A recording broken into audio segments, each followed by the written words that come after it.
ಎಲ್ಲರಿಗೂ ನಮಸ್ಕಾರ. Hobbies of ಶುಭ ಚಾನಲ್ಗೆ ಪ್ರೀತಿಯ ಸ್ವಾಗತ. ಇವತ್ತಿನ ವಿಡಿಯೋದಲ್ಲಿ ನಾನು ಸಿಂಪಲ್ ಆಗಿ ಮಾಡುವಂತಹ ಹಾಗೆಯೇ ಅಷ್ಟೇ ಗರಿ ಆಗಿರುವಂತಹ ಜೊತೆಗೆ ರುಚಿಯಾಗಿರುವಂತಹ ಕೋಡ್ಬಳೆ ರೆಸಿಪಿನ ನಾನು ಇವತ್ತು ಶೇರ್ ಮಾಡ್ತಾ ಇದ್ದೀನಿ.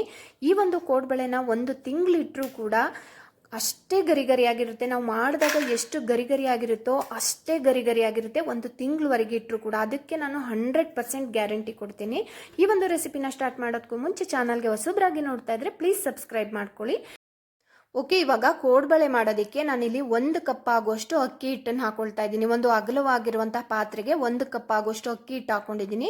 ಹಾಗೆಯೇ ಈ ಕಡೆ 1/4 ಕಪ್ ಆಗುವಷ್ಟು ಮೈದಾ ಹಾಗೆಯೇ 1/4 ಕಪ್ ಆಗುವಷ್ಟು ಚಿರೋಟಿ ರವೆನ ಸ್ವಲ್ಪ ಬಿಸಿ ಮಾಡಿ ನಾನು ಅಕ್ಕಿ ಹಿಟ್ಟಿಗೆ ಸೇರಿಸ್ಕೊಳ್ತೀನಿ. ಈ ಥರ ಬಿಸಿ ಮಾಡಿ ಹಾಕೊಳ್ಳೋದ್ರಿಂದ ತುಂಬಾನೇ ಕ್ರಿಸ್ಪಿಯಾಗಿ ಬರ್ತವೆ ಕೋಡ್ಬಳೆಗಳು. ತುಂಬ ಹೆಚ್ಚು ಹೊತ್ತು ಹುರಿಬಾರ್ದು. ಚಿರೋಟಿ ರವೆ ಮತ್ತು ಮೈದಾನ ಕೈನಲ್ಲಿ ಇಟ್ಕೊಂಡು ಹೀಗೆ ಮುಟ್ಟಿದ್ರೆ ಸ್ವಲ್ಪ ಬಿಸಿ ಅನ್ನಿಸ್ಬೇಕು. ಅಲ್ಲಿವರೆಗೆ ನಾವು ಇದನ್ನು ಹುರ್ಕೊಂಡು ಅಕ್ಕಿ ಹಿಟ್ಟಿಗೆ ಸೇರಿಸ್ಕೋಬೇಕಾಗುತ್ತೆ. ನೋಡಿ, ಇವಾಗ ಚಿರೋಟಿ ರವೆ ಮತ್ತು ಮೈದಾನ ಅಕ್ಕಿ ಹಿಟ್ಟಿಗೆ ಸೇರಿಸ್ಕೊಂಡಿದ್ದೀನಿ. ಸೇರಿಸ್ಕೊಂಡಾದ್ಮೇಲೆ ಚೆನ್ನಾಗಿ ಒಂದ್ಸಲ ಮಿಕ್ಸ್ ಮಾಡ್ಕೋಬೇಕಾಗುತ್ತೆ. ಈ ಥರ ಮಿಕ್ಸ್ ಮಾಡ್ಕೊಂಡಾದ್ಮೇಲೆ ಇದಕ್ಕೆ ಇನ್ನೊಂದು ಮೇನ್ ಇಂಗ್ರೀಡಿಯೆಂಟ್ಸ್ ಏನು ಅಂತ ಹೇಳಿದ್ರೆ 1/4 ಕಪ್ ಆಗುವಷ್ಟು ಹುರ್ಗಡ್ಲೆನ ಪುಡಿ ಮಾಡಿ ನಾವು ಸೇರಿಸ್ಕೋಬೇಕಾಗುತ್ತೆ. ನೋಡಿ, ಇವಾಗ 1/4 ಕಪ್ ಆಗುವಷ್ಟು ಹುರ್ಗಡ್ಲೆನ ಜಾರ್ಗೆ ಹಾಕೊಂಡು ಮಿಕ್ಸರ್ ಜಾರ್ಗೆ ಹಾಕೊಂಡು ಇದನ್ನ ನೈಸಾಗಿ ಪುಡಿ ಮಾಡಿ ನಾವು ಈ ಒಂದು ಹಿಟ್ಟಿಗೆ ಸೇರಿಸ್ಕೋಬೇಕಾಗುತ್ತೆ. ನೋಡಿ, ಇವಾಗ ಹುರ್ಗಡ್ಲೆನ ಪುಡಿ ಮಾಡಿದ್ದಾಗಿದೆ. ಹುರ್ಗಡ್ಲೆನ ನಾವು ಕೆಲವು ಟೈಮ್ ಎಷ್ಟೇ ಪುಡಿ ಮಾಡಿದ್ರೂ ಕೂಡ ಒಂದೊಂದು ಹುರ್ಗಡ್ಲೆ ಪೀಸ್ ಉಳ್ಕೊಂಡಿರುತ್ತೆ. ಹಾಗಾಗಿ ನಾನು ಇದನ್ನ ಜರಡಿ ಮಾಡಿ ಹಾಕೊಳ್ತಾ ಇದ್ದೀನಿ. ಈ ಥರ ಜರಡಿ ಮಾಡಿ ಹಾಕೊಳ್ಳೋದ್ರಿಂದ ಹಿಟ್ಟನ್ನು ಕಲಸೋದಕ್ಕೂ ಈಸಿ ಆಗುತ್ತೆ. ಹಾಗೇನೆ ಎಣ್ಣೆನಲ್ಲಿ ಕೋಡ್ಬಳೆನ ಹಾಕಿದಾಗ ಸಿಡಿಯೋದು ಕೂಡ ಇಲ್ಲ. ಕೆಲವು ಟೈಮು ಹುರ್ಗಡ್ಲೆ ಪೀಸ್ ಸಿಕ್ಕಾಗ ಸಿಡಿದ್ಬಿಡುತ್ತೆ. ಹಾಗಾಗಿ ನೋಡಿ, ಇಷ್ಟು ಪೀಸ್ಗಳು ಉಳಿದಿದೆ. ನೆಕ್ಸ್ಟು ಅದೇ ಜಾರ್ಗೆ ನಾನಿಲ್ಲಿ 1/4 ಕಪ್ ಆಗೋಷ್ಟು ನಾನಿಲ್ಲಿ ಒಣಕೊಬ್ಬರಿನ ಹಾಕೋತಾ ಇದ್ದೀನಿ. ಹಾಗೆಯೇ ಸ್ವಲ್ಪ ಕರ್ಬೇವು ಸೊಪ್ಪನ್ನು ಕೂಡ ಹಾಕೊಳ್ತಾ ಇದ್ದೀನಿ. ಒಂದು 8ರಿಂದ 10 ಎಲೆಯಷ್ಟು ಕರ್ಬೇವು ಸೊಪ್ಪನ್ನು ಹಾಕೊಂಡಿದ್ದೀನಿ. ಹಾಗೆಯೇ 1-2 ಟೀ ಸ್ಪೂನ್ ಆಗುವಷ್ಟು ನಾನಿಲ್ಲಿ ಅಚ್ಕಾರದ ಪುಡಿನ ಸೇರಿಸ್ಕೊಳ್ತಾ ಇದ್ದೀನಿ. ಅಚ್ಕಾರದ ಪುಡಿ ಬೇಡ ಅಂತ ಹೇಳಿದ್ರೆ ನೀವು ಒಣಮೆಣಸಿನ್ಕಾಯಿ ಕೂಡ ಹಾಕ್ಕೊಂಡು ನೀವು ರುಬ್ಕೋಬಹುದು. ಇವಿಷ್ಟು ಕೂಡ ಹಾಕಾದ್ಮೇಲೆ ನಾವು ಹಾಗೇನೆ ನೀರು ಹಾಕ್ತೇನೆ ಹಾಗೇನೆ ಡ್ರೈ ಆಗಿ ನಾವು ಇದನ್ನ ಗ್ರೈಂಡ್ ಮಾಡ್ಕೋಬೇಕಾಗುತ್ತೆ. ನೋಡಿ, ಇವಾಗ ಪುಡಿ ತರ ಇದೆ. ಕೊಬ್ಬರಿ ನೀರು ಹಾಕ್ಬಿಟ್ರೆ ನೈಸಾಗಿ ಇದು ಪುಡಿ ಆಗಲ್ಲ. ಸ್ಟಾರ್ಟಿಂಗ್ಗೆ ನೀರು ಹಾಕಬಾರ್ದು. ಹಾಗಾಗಿ ಹಾಗೇನೆ ತರಿಯಾಗಿ ಪುಡಿ ಮಾಡಿಕೊಂಡು ಆಮೇಲೆ ಇದಕ್ಕೆ ಸ್ವಲ್ಪ ನೀರು ಹಾಕೊಂಡು ಇದನ್ನ ಪೇಸ್ಟ್ ತರ ನಾವು ಇದನ್ನ ರುಬ್ಕೋಬೇಕಾಗುತ್ತೆ. ನೋಡಿದ್ರಲ್ಲ, ಈ ಒಂದು ಹದದಲ್ಲಿ ಇದ್ರೆ ಸಾಕು. ಇವಾಗ ಈ ಕಡೆ ಮಸಾಲೆ ಕೂಡ ರೆಡಿ ಆಗಿದೆ. ಈ ಕಡೆ ಹಿಟ್ಟುಗಳನ್ನು ಕೂಡ ಚೆನ್ನಾಗಿ ಮಿಕ್ಸ್ ಮಾಡ್ಕೋಬೇಕು. ನಾವಿಲ್ಲಿ ಹುರ್ಗಡ್ಲೆ ಹಿಟ್ಟನ್ನು ಹಾಕಿದ್ವಲ್ಲ ಅದನ್ನ ಮಿಕ್ಸ್ ಮಾಡ್ತಾ ಇದ್ದೀನಿ. ಇವಾಗ ನೆಕ್ಸ್ಟ್ ರುಬ್ಬಿರುವಂತಹ ಪೇಸ್ಟನ್ನು ಅಕ್ಕಿ ಹಿಟ್ಟೊಳಗಡೆ ಹಾಕೊಳ್ತಾ ಇದ್ದೀನಿ. ಇದಿಷ್ಟು ಹಾಕಾದ್ಮೇಲೆ ಚೆನ್ನಾಗಿ ಆ ಮಸಾಲೆ ಎಲ್ಲ ಅಕ್ಕಿ ಹಿಟ್ಟೊಳಗಡೆ ಚೆನ್ನಾಗಿ ಮಿಕ್ಸ್ ಆಗಬೇಕು. ಆ ಥರ ಚೆನ್ನಾಗಿ ಒಂದ್ಸಲ ಮಿಕ್ಸ್ ಮಾಡ್ಕೊಳ್ಳೋಣ. ಇದಕ್ಕೆ ಯಾವುದೇ ನೀರನ್ನ ಹಾಕ್ತಾ ಇಲ್ಲ, ಹಾಗೇನೆ ಡ್ರೈ ಆಗಿ ನಾನು ಇದನ್ನ ಮಿಕ್ಸ್ ಮಾಡ್ಕೊಳ್ತಾ ಇದ್ದೀನಿ. ಓಕೆ, ಇವಾಗ ಚೆನ್ನಾಗಿ ಹಿಟ್ಟಿಗೆ ಎಲ್ಲ ಮಸಾಲೆ ಎಲ್ಲ ಮಿಕ್ಸ್ ಆಗೋ ಥರ ಒಂದ್ಸಲ ಮಿಕ್ಸ್ ಮಾಡ್ಕೊಂಡಿದ್ದೀನಿ. ಇವಾಗ ಇದಕ್ಕೆ ಒಂದು ಅರ್ಧ ಟೀ ಸ್ಪೂನ್ ಆಗುವಷ್ಟು ನಾನಿಲ್ಲಿ ಜೀರಿಗೆನ ಹಾಕೊಳ್ತಾ ಇದ್ದೀನಿ. ಜೀರಿಗೆನ ಸ್ಕಿಪ್ ಮಾಡ್ಲಿಕ್ಕೆ ಹೋಗ್ಬೇಡಿ, ತುಂಬ ಚೆನ್ನಾಗಿರುತ್ತೆ ಕೋಡ್ಬಳೆಗೆ. ನೆಕ್ಸ್ಟ್ ನಾನಿಲ್ಲಿ 1 ಟೀ ಸ್ಪೂನ್ ಆಗುವಷ್ಟು ನಾನಿಲ್ಲಿ ಬಿಳಿ ಎಳ್ಳನ್ನ ಹಾಕೊಳ್ತಾ ಇದ್ದೀನಿ. ಬಿಳಿ ಎಳ್ಳು ಇಲ್ಲ ಅಂತ ಹೇಳಿದ್ರೆ ನೀವು ಕಪ್ಪೆಳ್ಳು ಕೂಡ ಹಾಕೋಬಹುದು. ನೆಕ್ಸ್ಟು ಉಪ್ಪನ್ನ ಸೇರಿಸ್ಕೊಳ್ತಾ ಇದ್ದೀನಿ. ಒಂದು ಅರ್ಧ ಟೀ ಸ್ಪೂನ್ ಆಗುವಷ್ಟು ಉಪ್ಪನ್ನು ಹಾಕೊಂಡಿದ್ದೀನಿ. ನಾನು ಇಲ್ಲಿ ತೋರಿಸ್ತಿದ್ದೀನಲ್ಲ, ಈ 1 ಟೇಬಲ್ ಸ್ಪೂನಲ್ಲಿ 3 ಟೇಬಲ್ ಸ್ಪೂನ್ ಆಗುವಷ್ಟು ಎಣ್ಣೆನ ಬಿಸಿ ಮಾಡಿ ಹಾಕೊಳ್ತಾ ಇದ್ದೀನಿ. ನಿಮಗೆ ಎಣ್ಣೆ ಇಷ್ಟ ಇಲ್ಲ ಅಂತ ಹೇಳಿದ್ರೆ ತುಪ್ಪ ಕೂಡ ಸ್ವಲ್ಪ ಬಿಸಿ ಮಾಡಿ 3 ಟೇಬಲ್ ಸ್ಪೂನ್ ಆಗುವಷ್ಟು ತುಪ್ಪನ ನೀವು ಇದಕ್ಕೆ ಸೇರಿಸಿ ಮಾಡ್ಕೋಬಹುದು. ಎಣ್ಣೆನ ಹಾಕಾದ್ಮೇಲೆ ಈ ಥರ ಒಂದು ಸ್ಪೂನಿಂದ ಚೆನ್ನಾಗಿ ಮಿಕ್ಸ್ ಮಾಡಿಕೊಂಡು ಆಮೇಲೆ ಕೈಯಿಂದ ಒಂದ್ಸಲ ಎಲ್ಲ ಮಸಾಲೆ ಎಲ್ಲ ಅಕ್ಕಿ ಹಿಟ್ಟಿಗೆ ಮಿಕ್ಸ್ ಆಗೋ ಥರ ಮಿಕ್ಸ್ ಮಾಡ್ಕೋಬೇಕಾಗುತ್ತೆ. ನೋಡಿ, ಇವಾಗ ನಾನು ಕೈನಲ್ಲಿ ಆ ಎಲ್ಲ ಮಸಾಲೆ ಕೂಡ ಅಕ್ಕಿ ಹಿಟ್ಟಿಗೆ ಮಿಕ್ಸ್ ಆಗಬೇಕು. ಆ ಥರ ಒಂದ್ಸಲ ಮಿಕ್ಸ್ ಮಾಡ್ಕೊಳ್ತಾ ಇದ್ದೀನಿ. ನೋಡಿ, ಮಿಕ್ಸ್ ಮಾಡ್ಕೊಳ್ಳುವಾಗ ಈ ಥರ ಉಂಡೆ ಕಟ್ಟಿದ್ರೆ ಉಂಡೆ ಬರೋ ಹದದಲ್ಲಿರಬೇಕು ಹಿಟ್ಟು. ಆವಾಗ ಕೋಡ್ಬಳೆ ತುಂಬ ಕ್ರಿಸ್ಪಿಯಾಗಿ ಬರುತ್ತೆ. ಇಲ್ಲ ಅಂತ ಹೇಳಿದ್ರೆ ಇನ್ನೂ ಸ್ವಲ್ಪ ಎಣ್ಣೆನ ಬಿಸಿ ಮಾಡಿ ನೀವು ಹಾಕೋಬಹುದು. ಆದರೆ ಈ ಒಂದು ಹಿಟ್ಟಿಗೆ 3 ಟೇಬಲ್ ಸ್ಪೂನ್ ಆಗುವಷ್ಟು ಎಣ್ಣೆ ಆದರೆ ಕರೆಕ್ಟ್ ಹದದಲ್ಲಿರುತ್ತೆ. ನೆಕ್ಸ್ಟ್ ನಾನಿಲ್ಲಿ ಈ ಹಿಟ್ಟಿಗೆ ಸ್ವಲ್ಪನೇ ತಣ್ಣೀರನ್ನ ಹಾಕೊಂಡು ಕಲಿಸ್ಕೊಳ್ತಾ ಇದ್ದೀನಿ. ಮಿಕ್ಸಿ ಜಾರಲ್ಲಿ ಇನ್ನೂ ಸ್ವಲ್ಪ ಮಸಾಲೆ ಉಳಿದಿತ್ತಲ್ಲ, ಅದಕ್ಕೆ ಸ್ವಲ್ಪ ನೀರನ್ನ ಸೇರಿಸ್ಕೊಂಡು ಅದೇ ನೀರನ್ನ ಹಿಟ್ಟಿಗೆ ಹಾಕೊಂಡು ಕಲಿಸ್ಕೊಳ್ತಾ ಇದ್ದೀನಿ. ಅದ್ರ ಜೊತೆಗೆ ಮತ್ತಷ್ಟು ಸ್ವಲ್ಪ ನೀರನ್ನ ಹಾಕೊಂಡು ಕಲಿಸ್ಕೊಂಡಿದ್ದೀನಿ. ಆದರೆ ನೀರನ್ನ ಹಾಕೊಳ್ಳುವಾಗ ಸ್ವಲ್ಪನೇ ನೀರನ್ನ ಹಾಕೊಂಡು ನೀವು ಕಲಿಸ್ಕೋಬೇಕಾಗುತ್ತೆ.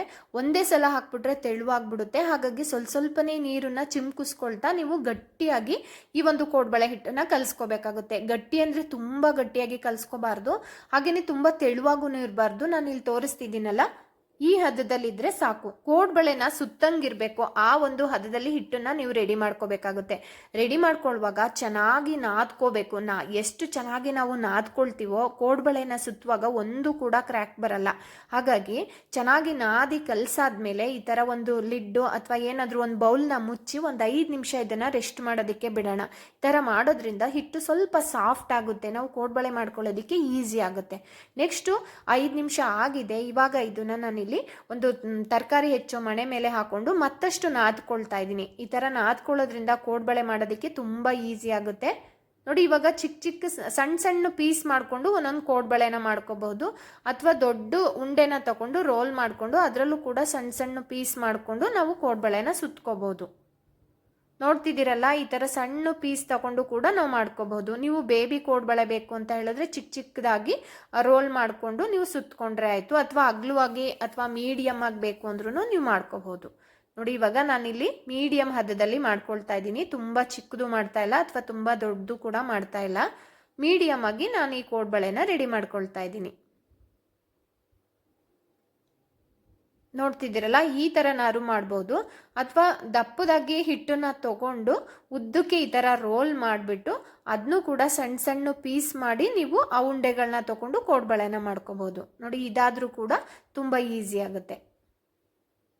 ಈ ಥರ ಕೂಡ ಮಾಡ್ಕೋಬೋದು. ಈ ಥರ ಸಣ್ಣ ಪೀಸ್ ಮಾಡಿ ಇಟ್ಕೊಂಡ್ಬಿಟ್ರೆ ಕೋಡ್ಬಳೆನ ಸುತ್ತೋದಕ್ಕೂ ಕೂಡ ಈಸಿ ಆಗುತ್ತೆ. ಹಿಟ್ಟನ್ನೆಲ್ಲ ರೆಡಿ ಮಾಡಿಕೊಟ್ರೆ ಮಕ್ಕಳು ಕೂಡ ಈ ಒಂದು ಕೋಡ್ಬಳೆನ ಸುತ್ತಕೊಡ್ತವೆ. ಅಷ್ಟು ಈಸಿ ಕೋಡ್ಬಳೆ ಮಾಡೋದು. ಚಕ್ಲಿ ಮಾಡಿದಷ್ಟು ಕಷ್ಟ ಅನ್ಸಲ್ಲ ಕೋಡ್ಬಳೆ ಮಾಡೋದು. ನೋಡಿ, ಇವಾಗ ಕೋಡ್ಬಳೆ ಎಲ್ಲವನ್ನು ಕೂಡ ಒಂದು ಬ್ಯಾಚ್ಗಾಗುವಷ್ಟು ಕೋಡ್ಬಳೆನ ನಾನಿಲ್ಲಿ ರೆಡಿ ಮಾಡ್ಕೊಂಡಿದ್ದೀನಿ. ಈ ಕಡೆ ಎಣ್ಣೆ ಕೂಡ ಚೆನ್ನಾಗಿ ಬಿಸಿಯಾಗಿದೆ. ಇವಾಗ ಬಿಸಿಯಾಗಿರುವಂಥ ಎಣ್ಣೆಗೆ ನಾನಿಲ್ಲಿ ಕೋಡ್ಬಳೆನ ಹಾಕೊಳ್ತಾ ಇದ್ದೀನಿ. ಎಣ್ಣೆ ಬಿಸಿ ಇರುವಾಗಲೇ ಕೋಡ್ಬಳೆನ ಹಾಕೋಬೇಕು. ಕೋಡ್ಬಳೆ ಎಲ್ಲವನ್ನು ಕೂಡ ಹಾಕೊಂಡಾದ್ಮೇಲೆ ಅದನ್ನು ಸ್ವಲ್ಪ ಮೀಡಿಯಂ ಫ್ಲೇಮ್ಗೆ ನಾವು ಇಟ್ಕೊಂಡು ಬೇಯಿಸ್ಕೋಬೇಕಾಗುತ್ತೆ. ಕೋಡ್ಬಳೆನ ಬೇಯಿಸೋದು ಕೂಡ ಅಷ್ಟೇನೆ ಇಂಪಾರ್ಟೆಂಟು. ಏಕೆಂದರೆ ಕೆಲವು ಟೈಮ್ ಬೇಯಿಸುವಾಗ ಸರಿಯಾಗಿ ಬೆಂದೇ ಇರಲ್ಲ, ಕೆಲವು ಟೈಮ್ ಜಾಸ್ತಿ ಸೀದೋದಂಗೆ ಆಗ್ಬಿಡುತ್ತೆ. ಹಾಗಾಗಿ ಈ ಥರ ಬಬಲ್ಸ್ ಎಲ್ಲ ಕಡಿಮೆ ಆದಮೇಲೆ ನಾವು ಇದನ್ನು ತಿರುವು ಹಾಕೊಳ್ತಾ ಈ ಥರ ಫ್ಲಿಪ್ ಮಾಡ್ಕೊಳ್ತಾ ಎರಡೂ ಕಡೆ ಚೆನ್ನಾಗಿ ಗೋಲ್ಡನ್ ಬ್ರೌನ್ ಕಲರ್ ಬರೋವರೆಗೂ ಕೂಡ ನಾವು ಈ ಕೋಡ್ಬಳೆನ ಬೇಯಿಸ್ಕೋಬೇಕಾಗುತ್ತೆ. ಇಲ್ಲಾಂತ ಹೇಳಿದ್ರೆ ಮೇಲ್ಗಡೆ ಎಲ್ಲ ಬೇಗ ಜಾಸ್ತಿ ಫ್ಲೇಮ್ ಕೊಟ್ಕೊಬಿಟ್ರೆ ಕೆಳಗಡೆ ಎಲ್ಲ ಚೆನ್ನಾಗಿ ಸೀದಂಗಾಗಿರುತ್ತೆ, ಒಳಗಡೆ ಬೆಂದೇ ಇರಲ್ಲ, ಆ ಥರ ಎಲ್ಲ ಆಗ್ಬಿಡುತ್ತೆ. ಹಾಗಾಗಿ ಈ ಥರ ಚೆನ್ನಾಗಿ ತಿರುವು ಹಾಕೊಳ್ತಾ ಗೋಲ್ಡನ್ ಬ್ರೌನ್ ಕಲರ್ ಬರೋವರೆಗೂ ಇದನ್ನು ಚೆನ್ನಾಗಿ ಬೇಯಿಸ್ಕೊಂಡು ಆಮೇಲೆ ಇದನ್ನು ನಾವು ಒಂದು ಪ್ಲೇಟ್ಗೆ ಒಂದು ಬೌಲ್ಗೆ ತೆಗೆದು ಹಾಕೋಬೇಕಾಗುತ್ತೆ. ನೋಡಿ, ಇವಾಗ ಚೆನ್ನಾಗಿ ಎರಡೂ ಕಡೆ ಚೆನ್ನಾಗಿ ಕ್ರಿಸ್ಪ್ ಆಗೋವರೆಗೆ ನಾನಿಲ್ಲಿ ಬೇಯಿಸ್ಕೊಂಡು ನಾನು ಇದನ್ನು ಒಂದು ಪ್ಲೇಟ್ಗೆ ಹಾಕೊಳ್ತಾ ಇದ್ದೀನಿ. ನೋಡ್ತಿದ್ದೀರಲ್ಲ ಎಷ್ಟು ಚೆನ್ನಾಗಿದೆ ಅಂತ.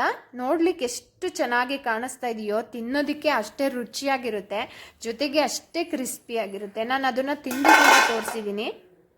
ನೋಡಿ, ಅದ್ರ ಸೌಂಡ್ ನೋಡಬೇಕು ನೀವು. ನೋಡಿ ಯಾವ ಥರ ಸೌಂಡ್ ಇದೆ ಅಂತ, ತುಂಬಾ ಚೆನ್ನಾಗಿರುತ್ತೆ.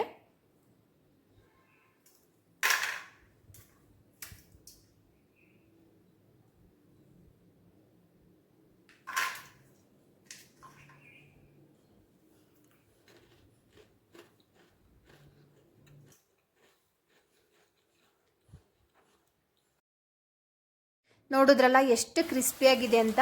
ನಾನು ಸೆಕೆಂಡ್ ಬ್ಯಾಚನ್ನು ಕೂಡ ಅದೇ ಮೆಥಡ್ನ ಫಾಲೋ ಮಾಡ್ಕೊಂಡು ಮಾಡ್ತಾ ಇದ್ದೀನಿ. ನೋಡಿ, ಹಾಕಿದ ತಕ್ಷಣ ಸ್ವಲ್ಪ ಆ ಬಬಲ್ಸ್ ಎಲ್ಲ ಕಡಿಮೆ ಆದಮೇಲೆ ತಿರುಗಿಸಾಕೊಂಡು ಎರಡೂ ಕಡೆ ಚೆನ್ನಾಗಿ ತಿರುಗಿಸಿ ನಾವು ಕೋಡ್ಬಳೆಗಳನ್ನ ಬೇಯಿಸ್ಕೊಂಡ್ರೆ ತುಂಬಾ ರುಚಿಯಾಗಿರುವಂತಹ ಹಾಗೆಯೇ ತುಂಬ ಕ್ರಿಸ್ಪಿಯಾಗಿರುವಂತಹ, ಒಂದು ತಿಂಗಳವರೆಗೆ ಇಟ್ಟರೂ ಕೂಡ ಅಷ್ಟೇ ಕ್ರಿಸ್ಪಿಯಾಗಿರುವಂತಹ ಕೋಡ್ಬಳೆ ರೆಡಿ ಆಗುತ್ತೆ.